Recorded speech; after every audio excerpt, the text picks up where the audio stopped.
शरद पवार साहेब हे निवडणुकीला उभे राहणार आहेत याच्याविषयी माझ्या मनात शंका नाही. ओके, समजा जर शरद पवार असतील तर ही निवडणूक बिनविरोध होईल. हे मी कसं काय सांगणार? मुळात शरद पवारांची उमेदवारीवरती चर्चा होईल ना महाविकास आघाडी. शरद पवारांकडून पक्षाकडून उमेदवारी घोषित झाली नसली तरी तुम्ही म्हणतात की त्यांची इच्छा आहे, तर हे जे सगळं त्रांगडं आहे. बघा, काँग्रेस काय, राष्ट्रवादी काय आणि शिवसेना काय, तिन्ही पक्षांचे सदस्य निवृत्त होत आहेत. कुणी एकच निवृत्त होतो आहे का? नाही. काँग्रेस पक्षाच्या रजनीताई पाटील निवृत्त होत आहेत माझ्या माहितीप्रमाणे. राष्ट्रवादी काँग्रेसचे स्वतः शरद पवार, फौजिया खान निवृत्त होत आहेत आणि शिवसेनेच्या आमच्या प्रियंका चतुर्वेदी निवृत्त होत आहेत. म्हणजे प्रत्येक पक्षाचे 1 किंवा 2 सदस्य निवृत्त होत आहेत.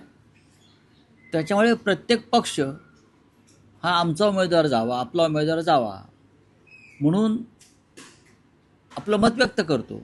पण शेवटी जाणार एकच उमेदवार. आता तो एक कोण, ह्याच्यावर 3 पक्षामध्ये चर्चा होईल. तो एक कोण हे 3 पक्ष ठरवतील. पण एक मात्र नक्की की माननीय शरद पवार साहेब हे निवडणुकीला उभे राहणार आहेत याच्याविषयी माझ्या मनात शंका नाही. ओके, समजा जर शरद पवार असतील तर ही निवडणूक बिनविरोध होईल. हे मी कसं काय सांगणार? मुळात शरद पवारांची उमेदवारीवरती चर्चा होईल ना महाविकास आघाडीमध्ये. शरद पवार सरकार ज्येष्ठ नेता या देशातला